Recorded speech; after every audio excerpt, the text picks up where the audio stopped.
ಮೊದಲನೇ ರಸನೇ ಯಾವುದು? ಹಾಸ್ಯರಸ. ಹಾಸ್ಯದಲ್ಲಿ ನಾನು ಸುಮ್ಮನೆ ಇದು ಹೇಳ್ತೀನಿ, ಫೋನ್ ಇದೆಯಲ್ಲ, ಮೊಬೈಲಲ್ಲಿ ಹೆಂಗೆ ಮಾತಾಡ್ತಾರೆ ಅಂತ.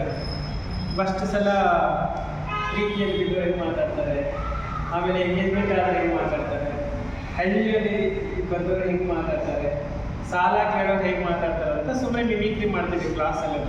అయితే ಅದರಲ್ಲಿ ಹಲೋ ಫಸ್ಟು ಹುಡುಗಿ ಹೇಳಿ ಹಾಂ ಸರಿ ಹಾಂ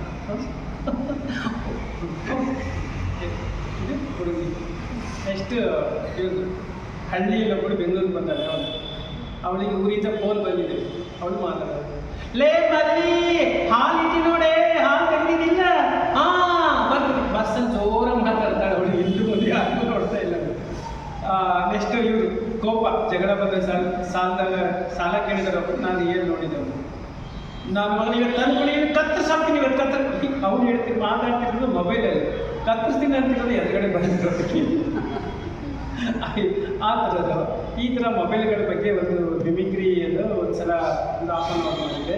ಇದು ಫಸ್ಟ್ ಹಾಸ್ಯರಸಕ್ಕೆ ಸಂಬಂಧಪಟ್ಟಂತೆ ಯಾವುದಾದ್ರೂ, ಈಗ ಯಮದೂತರ ಪಾತ್ರನೇ ಇದೆ, ಯಮದೂತರ ಪಾತ್ರನ ಹಾಸ್ಯ ಇದೆ, ಹರ್ಷನ ಪಾತ್ರನ ಹಾಸ್ಯ ಇದೆ. ಏನು ನೀವು ಏನು ಈ ಥರ ಎಲ್ಲ ಮಾಡೋದ್ರಲ್ಲಿ, ಗೌರ್ ತೆರೆಯೋದ್ರಲ್ಲಿ, ಭಾಗವತ್ ತೆರೆಯೋದ್ರಲ್ಲಿ, ಹಿಂಗೆ ಹೇಳೋದ್ರಲ್ಲಿ ಎಷ್ಟು ಹಾಸ್ಯ ಕ್ರಿಯೇಟ್ ಮಾಡ್ಬೋದು ಅಂದರೆ ತುಂಬ ಹಾಸ್ಯ ಕ್ರಿಯೇಟ್ ಮಾಡ್ಬೋದು.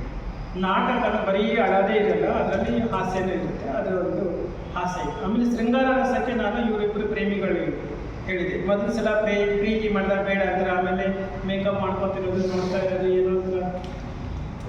ಏನೋ ಬದಲಾವಣೆ ಆದ ಮನಸ್ಸಲ್ಲಿ ಏನೋ ಒಂಥರ ಕುಂದಲ್ಲಿ ಕುಂದಾಗಿಲ್ಲ, ನಿಂದಲ್ಲಿ ನಿಂದಾಗಿಲ್ಲ, ಜುಮ್ ಮಾಡಿಲ್ಲ, ಆ ಥರ ಒಂದು ಅದು ಯಾವುದು ಶೃಂಗಾರ ರಸ. ನೆಕ್ಸ್ಟ್ ಕರುಣೆ ರಸದಲ್ಲಿ ಹೇಳೋದು ಯಾವುದು, ನಮ್ಮ ಕರುಣೆ ರಸನ ನೆನಪಾದ ಶ್ರುತಿ ಹೀರೋಗೆ ನೆನಪಾಗ್ತಾರೆ ನಮಗೆ ಅಲ್ವಾ. ಅವರಿಗೆ ಪಾತ್ರಕ್ಕೆ ಅದರಲ್ಲಿ ಅಳುವಂಥ ಸೀನ್ಗಳು ಯಾವುದು, ನಿಮಗೆ ಪಾತ್ರ ಶೃಂಗಾರ. ಈ ನಾಟಕದಲ್ಲಿ ಅಷ್ಟು ರಸಗಳಿದ್ದಾವೆ. ಕರುಣ ರಸ ಯಾವುದಮ್ಮ, ಇದು ಫಸ್ಟ್ ಡೈಲಾಗು ಅದು ಅಲ್ಲಿ ನಿನ್ನೆ ಸ್ಟೋರಿ, ಅಲ್ಲಿಂದ ಬರ್ತೇವೆ ಹೊರಗಡೆ. ಮಗನೇ ಹಾಂ ಮಗನೇ, ಯಾವ ಮಕ್ಕಳನ್ನು ನೋಡಿ ನಾನು ಜೀವನವನ್ನು ಕಳೆಯುತ್ತಿದ್ದೆವು, ಆ ಮಗನಿಗೆ ಕಳೆದು ದೂರವಾಯಿತು ನೋಡಿ. ಇಲ್ಲಿ ಆ ದಿನ ತಾನೆ, ಆ ದಿನ ಮೊಬೈಲ್ ಕೊಡದೇ ಇರೋದಕ್ಕೆ ಅಲ್ವಾ ಇಲ್ಲಿ ಸತ್ತಿರೋದು. ಈ ಮೊಬೈಲೇ ಬೇಡ, ಸುಮ್ಮನೆ ಬದುಕ್ತಾ ಇದ್ದೇನೆ ಮಗ, ಸುಮ್ಮನೆ ಬದುಕುತ್ತಿದ್ದೇನೆ. ಹೆತ್ತವನ ಸಂಕಟ ಎಷ್ಟನ್ನು ಹೆತ್ತವನು ಮಾತಾಡುತ್ತೆ. ಪ್ರತಿದಿನ ಬರುವ ಪೇಮೆಂಟಲ್ಲಿ ನಿಮಗೆ ಅಮೆಜಾನಲ್ಲಿ, ಫ್ಲಿಪ್ಕಾರ್ಟಲ್ಲಿ ಬಟ್ಟೆಗಳನ್ನು ಖರೀದಿಸ್ತೀನಿ. ನನ್ನ ಮಗು ಯಾವ ಬಟ್ಟೆ ಹಾಕಿದ್ರೆ ಚೆನ್ನಾಗಿ ಕಾಣಿಸುತ್ತೆ ಅಂತ ಇಷ್ಟು ಖುಷಿ ಆಗ್ತಿತ್ತು. ಆದರೆ ಹಾಗೆ ಈ ಮನೆ ನೀರಿಲ್ಲದೆ ಸಮಸ್ಯೆ ಆಗಿದೆ, ಕಲ್ಲ ಸಮಸ್ಯೆ ಆಗಿದೆ. ಬೀದಿಯಲ್ಲಿ ಓಡಾಡುವ ಮಕ್ಕಳನ್ನು ನೋಡಿ ನಾನು ಹೊಟ್ಟೆ ಚುರುಕನ್ನತ್ತೆ. ಕೇವಲ ಮೊಬೈಲ್ ಕೊಡದೇ ಇರೋದಕ್ಕೆ, ಗೇಮ್ ಆಡಬೇಡ ಎಂದು ಹೇಳಿರೋದಕ್ಕೆ, ನಾನು ನಿಮ್ಮ ಅಪ್ಪ ಹೊಡೆದಕ್ಕೆ ಅಲ್ವಾ ನೀವು ಸತ್ತಿರೋದು. ತಾಯಿ ಸಂಕಟ ಏನಂತ ಹೇಳಿಕೊಂಡು ಇದು ಶೋಕರ ಆಯಿತಾ. ಇನ್ನೊಂದು ವಿಭತ್ಸ ಭಯ, ವಿಭತ್ಸ ರಸ, ಸರಿ ಹೇಳೋದು ಕ್ರೋಧ ರಸ, ಭೀಮ. ಕ್ರೋಧ ರಸ ಇದೆ ಅವರಲ್ಲಿದೆ, ಭೀಮನ ಪಾತ್ರದಲ್ಲಿ ಕ್ರೋಧ ರಸ ಇದು ಸರಿ. ಯಮನ ಪಾತ್ರದಲ್ಲಿ ಬೇಡ, ಸಾಕು ಸಾಕು, ಈ ಕೆಲಸ ಸಾಕು ನನಗೆ. ಪ್ರತಿ ತಿಂಗಳ ನೀವು ಸರಿಯಾದ ಸಂಬಳ ಕೊಡ್ತಾ ಇದ್ದೀರಿ, ಆದರೆ ವರ್ಷನೂ ಇಂಪ್ರೂವ್ಮೆಂಟ್ ಕೊಡ್ತಾ ಇದ್ದೀರಿ. ನಾನು ಈ ಮಣಭಾರವಾದ ಹಗ್ಗ ತೆಗೆದುಕೊಂಡು, ಈ ಗದೆ ತೆಗೆದುಕೊಂಡು ಹೋಗೋಷ್ಟರಲ್ಲೇ ಅವನು ಪ್ರಾಣ ತೆಗಿಬೇಕಂತ ಹೋಗ್ತೇನೆ.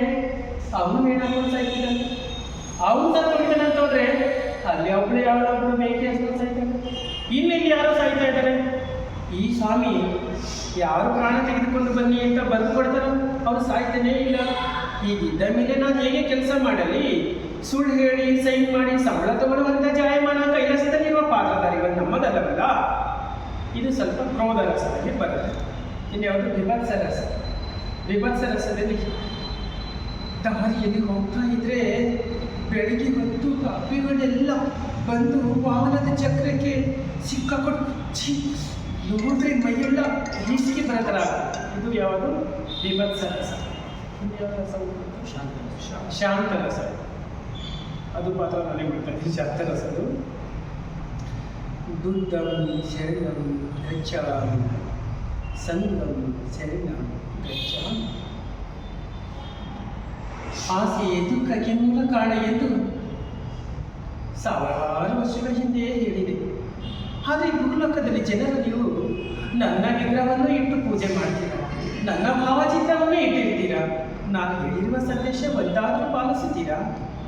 ಆಸೆ ಆಸೆ ಆಸೆ, ಎಷ್ಟು ಆಸೆ. ಬಂಗಾರದ ಮೇಲೆ ಆಸೆ, ಒಡವೆಗಳ ಮೇಲೆ ಆಸೆ, ಆಸ್ತಿ ಮೇಲೆ ಆಸೆ, ಹೆಣ್ಣಿನ ಮೇಲೆ ಆಸೆ, ಮದ್ಯಪಾನದ ಮೇಲೆ ಎರಡ ಆಸೆ. ಆಸೆಯ ಮೋಹಗಳ ಒಳಗೆ ಬಿದ್ದು ನೀವು ತಮ್ಮ ಬದುಕನ್ನು ಕಳೆದುಕೊಳ್ಳುವುದಲ್ಲದೆ ನೆಮ್ಮದಿಯನ್ನು ಹಾಳು ಮಾಡಿಕೊಳ್ಳುತ್ತಿದ್ದರು. ಬದುಕಿಗಾಗಿ ಏನು ಬೇಕು? 3 ಹೊತ್ತು ಊಟ, ಮಾನ ಮುಚ್ಚಿಕೊಂಡು ಬಟ್ಟೆ, ಇರಲು ಇಷ್ಟೇ ಸಾಕಲ್ವಾ? ನೀವ್ಯಾರೂ ಆತ್ಮಹತ್ಯೆ ಮಾಡ್ಕೊಳ್ಳೋದಿಲ್ಲ ತಾನೇ? ನಾನೇ ಹೇಳಿದ್ದಲ್ವಾ, ಅತಿ ಆಸೆ ಮಾಡಬೇಡಿ, ವ್ಯಾವಸಾಯ ಮಾಡಿಕೊಳ್ಬೇಡಿ, EMI ಕಟ್ಟಲಾಗದೆ ನರಳಬೇಡಿ, ಸಾಲ ಸೂಲ ಆಯ್ತೆಂದು ಆತ್ಮಹತ್ಯೆ ಮಾಡಿಕೊಳ್ಬೇಡಿ. ನಾನು ಅರಮನೆಯನ್ನು ಬಿಟ್ಟು ಆಚೆ ಹೋಗಿದ್ದೇನೆ, ಸುಂದರವಾದ ಹೆಂಡತಿ ಯಶೋಧರವನ್ನು ಬಿಟ್ಟು, ಮುದ್ದಾದ ಮಗು ರಾಹುಲನ್ನು ಬಿಟ್ಟು, ದೊಡ್ಡ ಅರಮನೆಯನ್ನು ಬಿಟ್ಟು, ರಾಜ್ಯ ವೈಭವವನ್ನು ಬಿಟ್ಟು ಆಚೆ ಹೋಗಿ 12 ವರ್ಷ ತಪವಾಸ ಮಾಡಿ ಕೇವಲ ಶಾಂತಿ ಸಂದೇಶವನ್ನು ಸಾರಲು. ಶಾಂತವಾಗಿ ಗಾಳಿ, ನೆಮ್ಮದಿಯಾದ ಗಾಳಿ. ಅತಿಯಾಗಿ ಮೊಬೈಲನ್ನು ಹಚ್ಚಿಕೊಳ್ಳದೆ, ಆಧುನಿಕ ತಂತ್ರಜ್ಞಾನವನ್ನು ಅಡ್ಜಸ್ಟ್ ಮಾಡಿಕೊಳ್ಳದೆ, ಶಾಂತವಾಗಿ ಬದುಕಿ ದಿನಕ್ಕೊಂದು ಸಲವಾದರೂ ಬುದ್ಧಂ ಶರಣಂ ಗಚ್ಚಾಮಿ ಅಂತ ಹೇಳಿದ್ರೆ ಸಾಕು, ನೀವು ನೆಮ್ಮದಿಯಾಗಿರ್ತೀರಾ. ನೀವ್ಯಾರೂ ಸಾಯೋದಿಲ್ಲ ತಾನೇ? ದೇವರು ಕೊಟ್ಟ ಪ್ರಾಣ ಅವನು ಕಿಕ್ಕೊಳ್ಳುವವರೆಗೂ ನೀವು ಯಾರು ಸಾಯ